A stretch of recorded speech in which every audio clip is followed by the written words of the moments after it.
e o tema da palavra nesta noite é: não existe distância para quem ama. Não existe distância para quem ama. 1 Coríntios 11, do 23 ao 26, diz assim: o Senhor Jesus, na noite em que foi traído, tomou o pão e, tendo dado graças, o partiu e disse: isto é o meu corpo que é dado por vós. Fazei isto em memória de mim. Por semelhante modo, depois de haver ceado, tomou também o cálice, dizendo: este cálice é a nova aliança no meu sangue. Fazei isto todas as vezes em que beberdes em memória de mim. Porque todas as vezes que comerdes este pão e beberdes o cálice, anunciais a morte do Senhor até que Ele venha.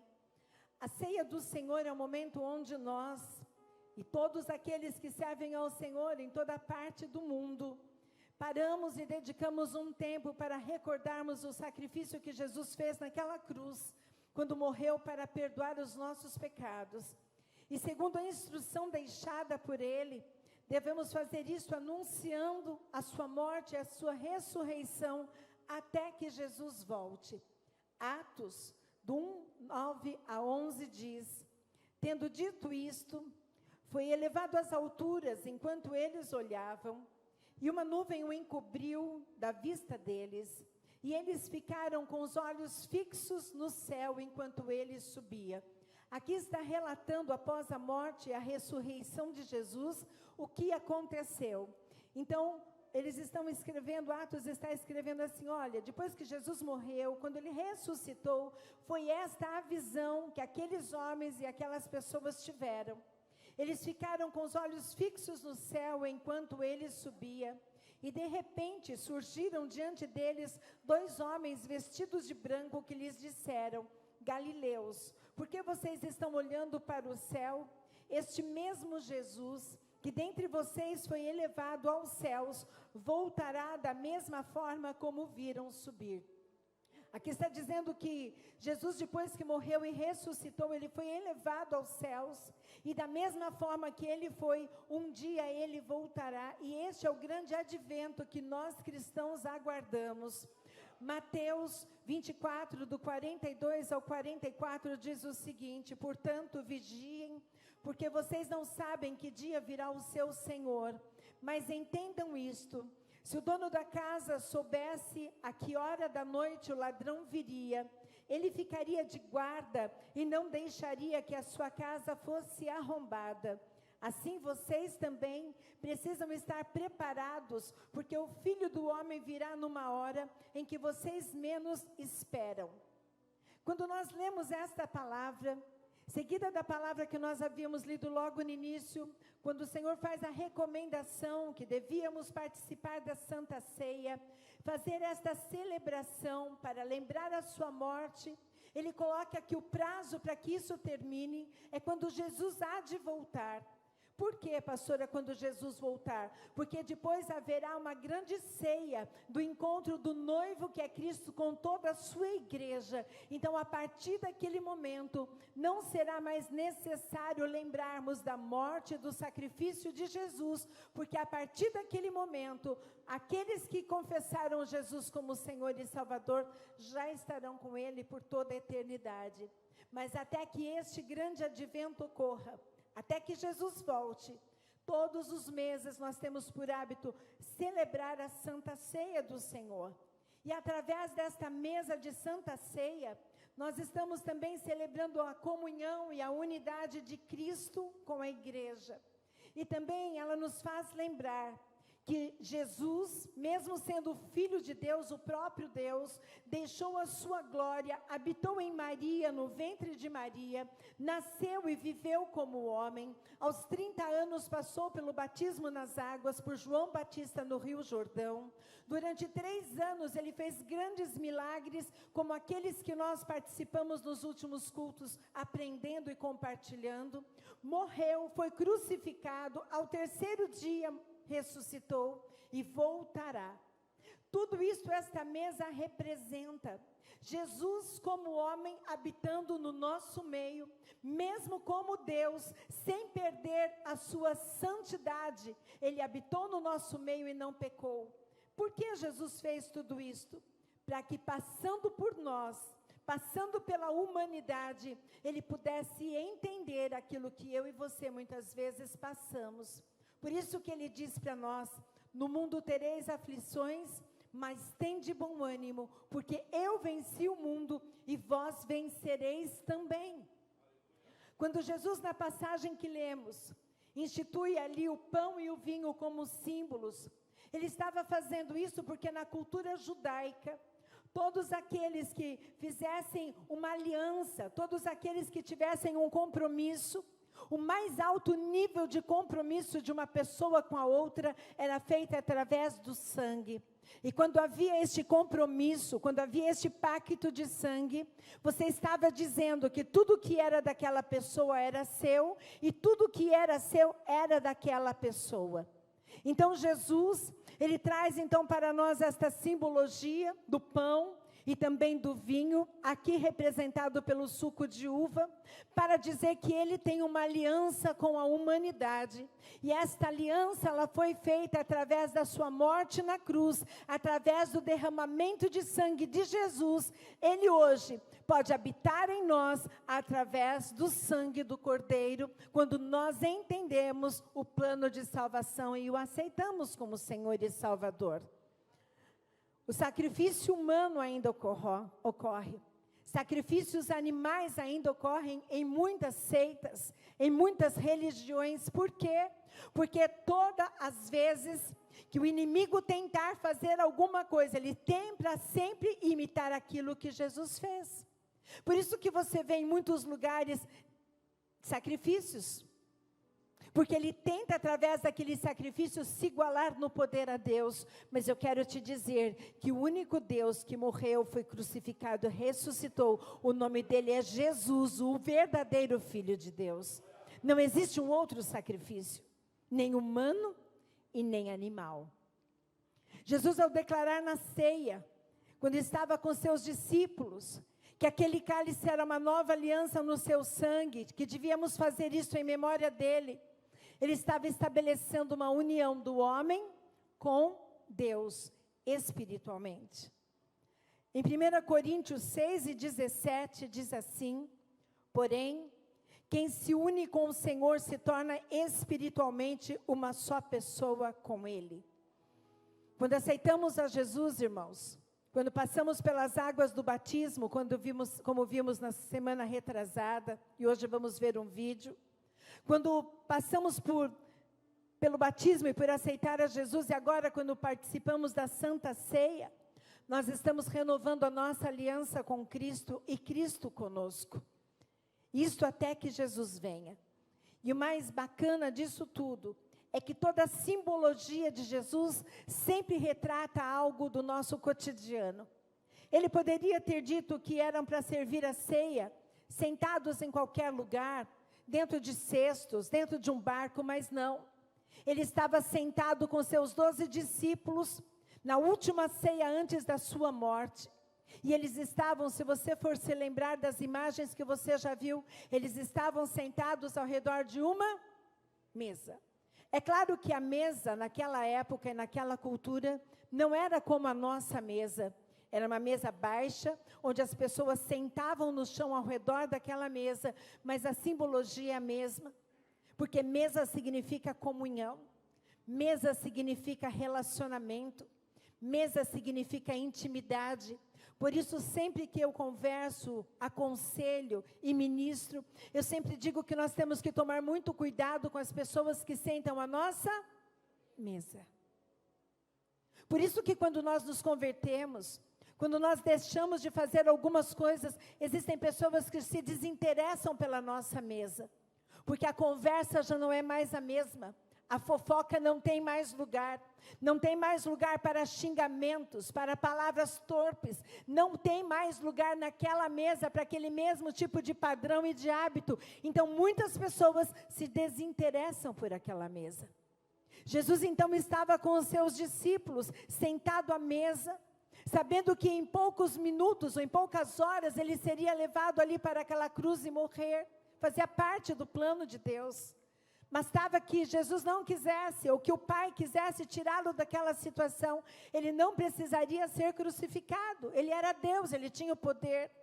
Mas ele se submeteu àquela morte, porque tudo fazia parte de um propósito. A mesa foi posta. Cristo, como Deus, sentado entre os homens. Diante desta mesa, diante desta simbologia do pão e do vinho, é Cristo entre nós, sentado à mesa. Quem eram aqueles homens, pastora, que estavam sentados com Jesus na última ceia? Eu fui pesquisar um pouquinho sobre os 12, e eu vou te mostrar que eles eram improváveis. Eles não eram os melhores da sociedade, eles não eram aqueles que tinham uma vida exemplar, ao contrário disso. Quando Jesus os chamou para que o seguissem, para que deixassem pai e mãe, deixassem tudo para segui-lo, ele sabia exatamente quem eram. Pedro.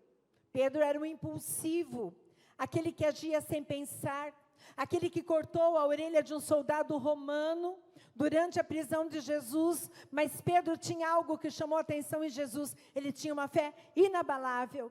E de pescador de peixes, Pedro se tornou um pescador de homens. Pedro sentou-se à mesa de Jesus.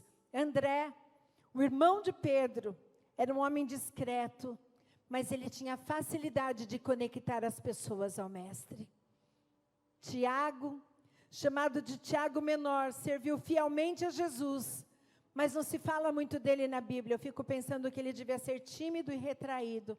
Talvez seja como um de vocês, que entra e sai muitas vezes desapercebido, com vergonha até mesmo que alguém o cumprimente. João, o discípulo amado, ele tinha um coração amoroso e compassivo. Tínhamos Felipe também. Ele era prático e muitas vezes cético. Aquele que teve sua fé testada por Jesus antes do milagre da multiplicação de pães e peixes. Natanael, ele era conhecido por sua sinceridade. Ele não tinha medo de fazer perguntas e queria mais profundidade, queria entender melhor os ensinamentos de Jesus. Temos também Mateus, o cobrador de impostos. Ele tinha um coração ambicioso, ele era traidor, mas decidiu deixar tudo por Jesus, e a vida dele foi completamente transformada. Ele se tornou um dos 12 que esteve na mesa com Jesus. Tomé, o descrente, desconfiado. É mesmo? Então me deixa tocar aí na sua mão para ver se foi o Senhor mesmo que morreu e ressuscitou. Ele precisou ver e tocar nas feridas de Jesus para acreditar que ele era o Mestre. Tiago, o impaciente, o que perguntou junto com João se deviam orar para que o povoado de Samaria fosse destruído.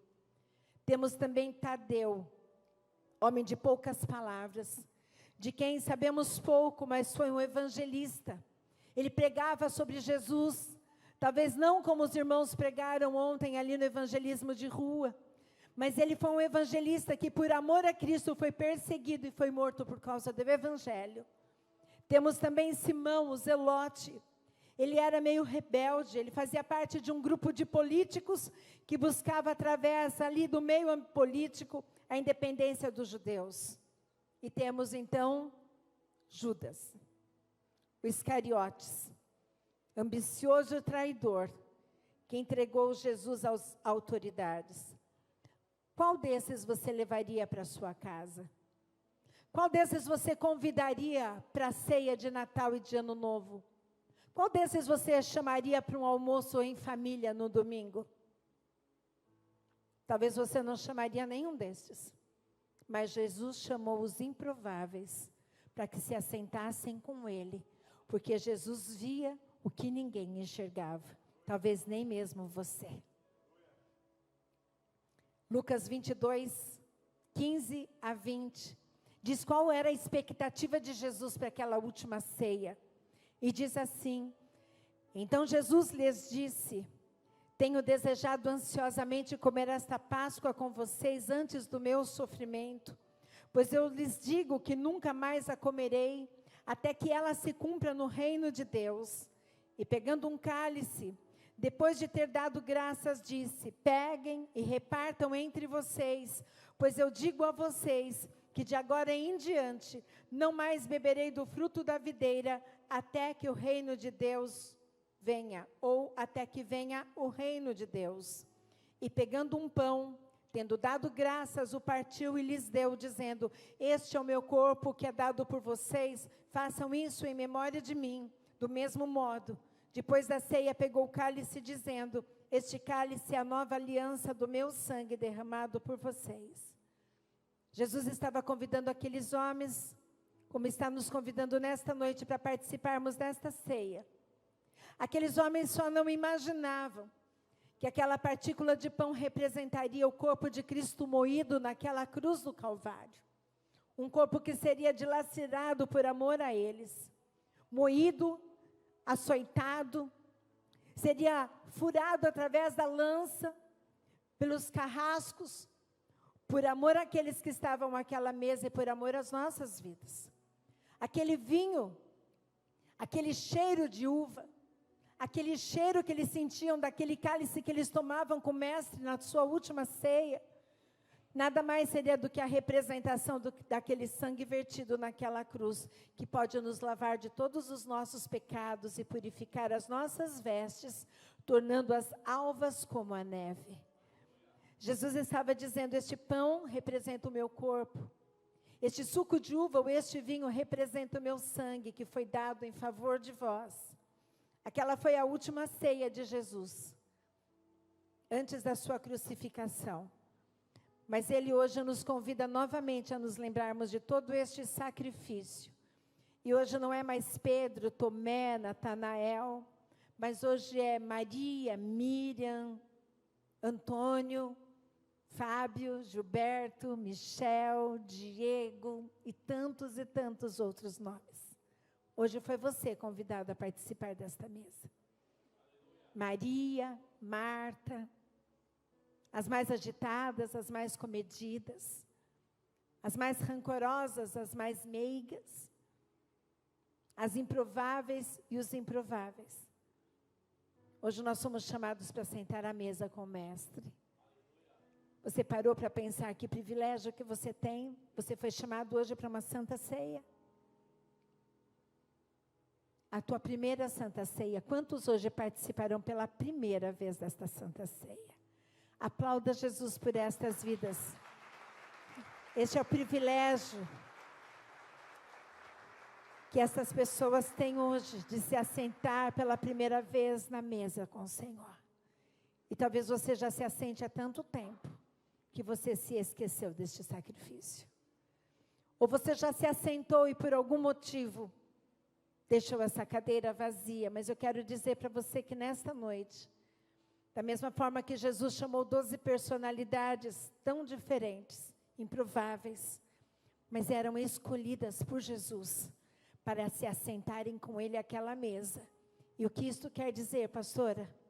Que todos aqueles homens foram chamados, escolhidos por Jesus, porque Ele enxergava algo neles que valia a pena. Que sempre haverá um lugar no coração de Deus para todos que desejam a sua presença e a sua companhia.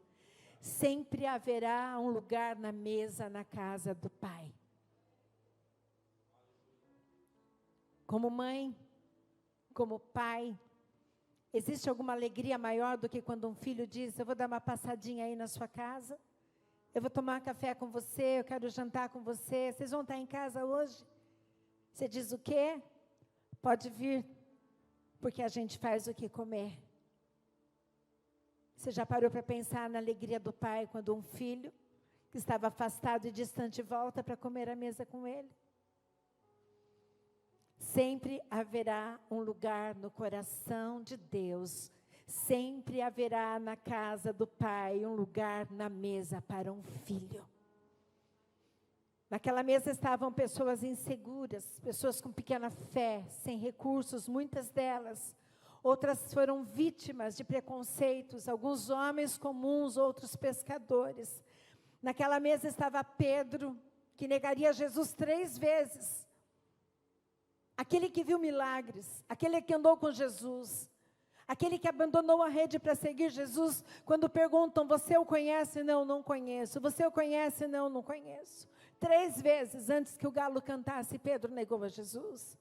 Estava Judas, o traidor, aquele que vendeu Jesus por 30 moedas de prata. E sabe quanto que valem 30 moedas de prata? Eu fiz um cálculo aproximado, vale 1.000 e pouquinho, R$1.000, 3.130. Você venderia um filho teu por este valor? Mas Pedro vendeu Jesus. A mesa está posta nesta noite.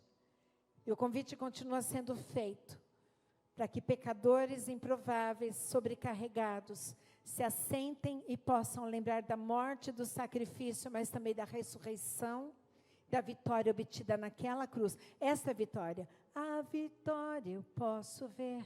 Esta vitória. Para todo aquele que nele crê.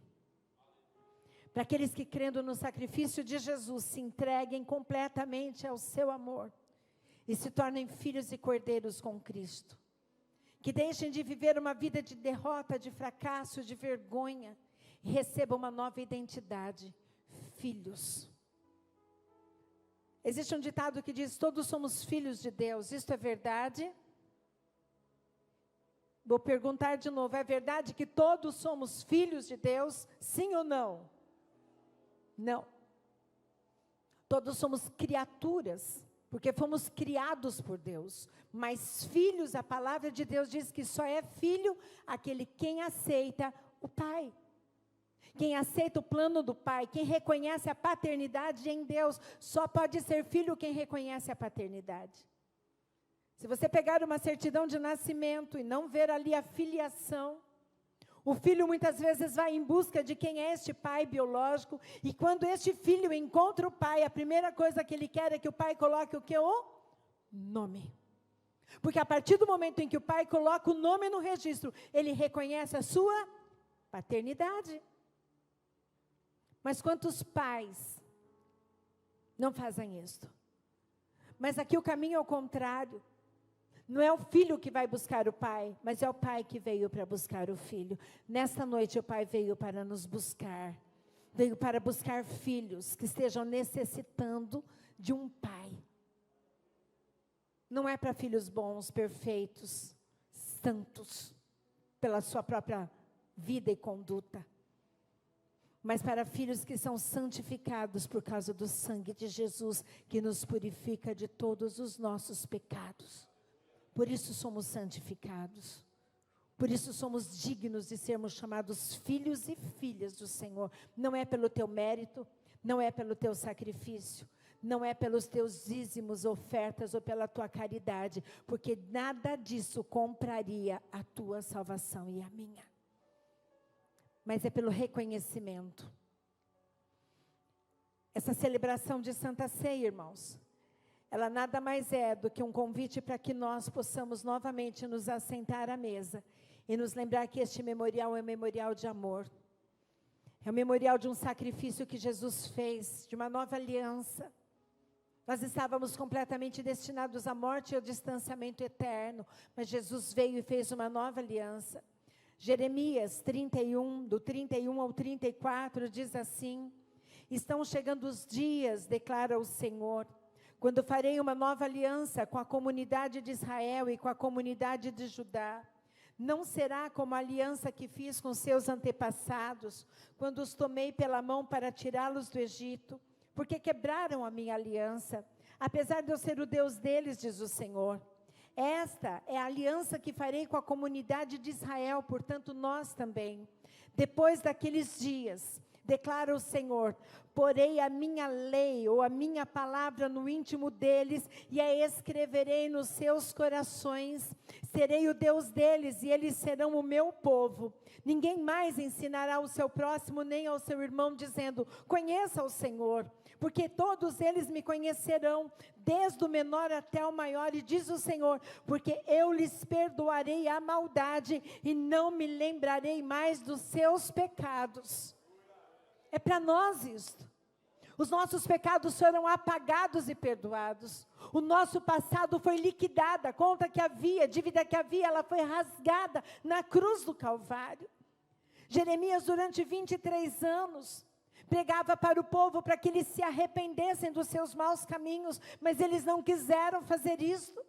Então Deus permitiu que todo o reino da Babilônia levasse o povo de Israel como cativo. O rei Nabucodonosor venceu a batalha e levou então todo o povo de Jerusalém como escravo.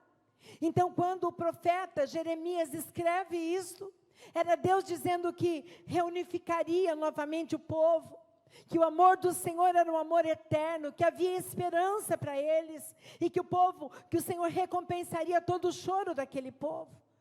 Deus estava dizendo para aqueles homens que estavam perdidos e cativos, para aqueles que estavam fora da sua pátria, fora da sua nação, fora da presença de Deus, que o Senhor queria eles de volta, e que o amor do Senhor os alcançaria, até mesmo quando eles estavam como escravos naquele lugar. Havia um plano, um propósito de Deus. É a mesma coisa que Deus nos diz hoje, que o amor dele vai aonde nós estivermos, porque não há impossível para que o amor de Deus alcance. Assim como Deus prometeu a restauração daquele povo, o Senhor nos promete também a restauração, através do perdão dos nossos pecados, não importando quão longe nós chegamos de Deus. A palavra de Deus, ela não está mais escrita numa tábua, como foi na época de Moisés, os 10 mandamentos. Mas através de Jeremias, o Senhor disse que colocaria a palavra dele no nosso coração, para que pecando, nós pudéssemos pedir perdão e ele pudesse nos perdoar através do seu sangue. Você não precisa de um intercessor. Você não precisa confessar o seu pecado para uma pastora ou para um pastor. Você pode ir direto a Deus e falar com Ele, porque o que nos separava de Deus foi rasgado.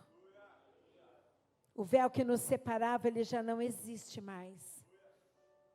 Sabe, no Velho Testamento, todas as vezes que o pecado do povo chegava numa determinada fase, entrava um sumo sacerdote até o Santo dos Santos, até o tabernáculo, e ali, se aquele sacerdote tivesse um pecado, ele era fulminado, mas se não tivesse, Deus perdoava o pecado do seu povo. Hoje nós não precisamos de um sacerdote, porque nós temos Jesus. Ele é o sumo sacerdote, e Ele está preparado para perdoar os nossos pecados e nos reconectar com o Senhor. Não importa quão longe você tenha ido, não importa quanto tempo você esteja afastado, sempre haverá uma esperança de reconciliação e restauração pela graça. Hoje é noite de nós voltarmos para o início de todas as coisas e nos lembrarmos da graça do Senhor. Olhe para a pessoa que está do teu lado. Essa pessoa só está aí por causa da graça. Essa pessoa só está sentada aqui por causa da graça. Graça é um favor que eu não merecia. Graça é um favor que nenhum de nós merecíamos. Mas esta graça, que é o amor de Jesus manifesto naquela cruz, ela nos alcançou. E ela nos dá o direito de voltar para a casa do Pai, todas as vezes que nós nos afastarmos. E esta graça nos chama para nos assentarmos à mesa, entregar o passado, entregar o presente, entregar o futuro nas mãos daquele que tanto nos amou, aquele que nem poupou o seu próprio filho por amor a todos nós. Hoje é uma oportunidade de decidir abandonar o passado de pecado e tudo que te levou até lá, para uma vida distante de Deus. Hoje é noite de abandonar suas velhas práticas e começar uma nova jornada e uma nova aliança com Cristo, através do arrependimento. Os erros que a gente comete, eles sempre nos trarão consequências, sempre.